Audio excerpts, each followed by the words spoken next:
જય શ્રી કૃષ્ણ. મારા નવા બ્લોગમાં આપનું સ્વાગત છે. તો આજે આપણે થઈ ગયા છીએ રેડી. હવે આપણે દુકાને જવા માટે નીકળીએ. આજે આપણી પાસે નથી બાઇક, તો આપણે આ જવાનું છે રિક્ષામાં. ચાલો આપણે જઈએ રિક્ષા સ્ટેન્ડ તરફ. આપણે અહીંથી મળશે રિક્ષા, એટલે નીકળી જાવ. રિક્ષામાં બેસીને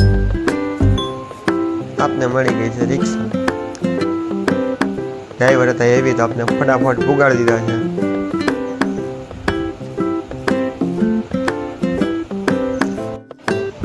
હવે અહીંથી પાછું આપણે જવું જોઈએ હાલીને દુકાન સુધી. દુકાને પહોંચતા જ ઓટલે ફૂટો તો આપણે ગલુડ્યું. હવે આપણે તગડીએ પછી ખોલીએ શોપ. ગલુડ્યું થોડુંક હતું, 800 ઘડીમાં જતું. પછી આપણે ડિસ્પ્લે કમ્પ્લીટ થઈ ગયું. પછી આજે ઘરાકીમાંથી શાંતિ. આપણે જવા માંડ્યા આજે મૂવી. પછી આપણે થોડું કામ હતું એ પતાવ્યું, કેમ કે આપણે નવરા બેઠા થતા બોર. કામકાજ પતાવીને આપણે પછી દુકાન વધારવાની કરી તૈયારી. પછી દુકાન વધારીને આપણે જવાનું હતું આજે રેલવે સ્ટેશન, કેમ કે મારી બાઇક પડી હતી રેલવે સ્ટેશન. મારો ફ્રેન્ડ લઈ ગયો ભાઈ, ત્યાં રાખીને વહી ગયો. પછી આપણે અત્યારે દુકાન વધારીને ડાયરેક્ટ બાઇક લેવાની કરશું.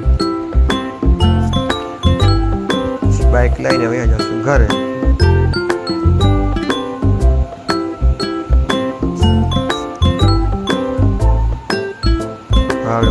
ઓલમોસ્ટ ડિસ્પ્લે લેવાઈ ગઈ છે. પછી આપણે કાઉન્ટર રાખી દઈશું અંદર. ફટાફટ લોક મારીને નીકળી જશું.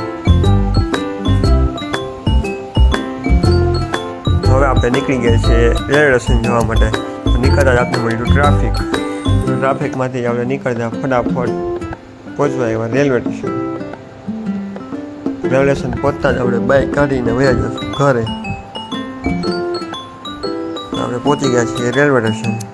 હવે આપણે બાઇક કાઢી લીધી છે. હવે જાય આપણે ઘરે.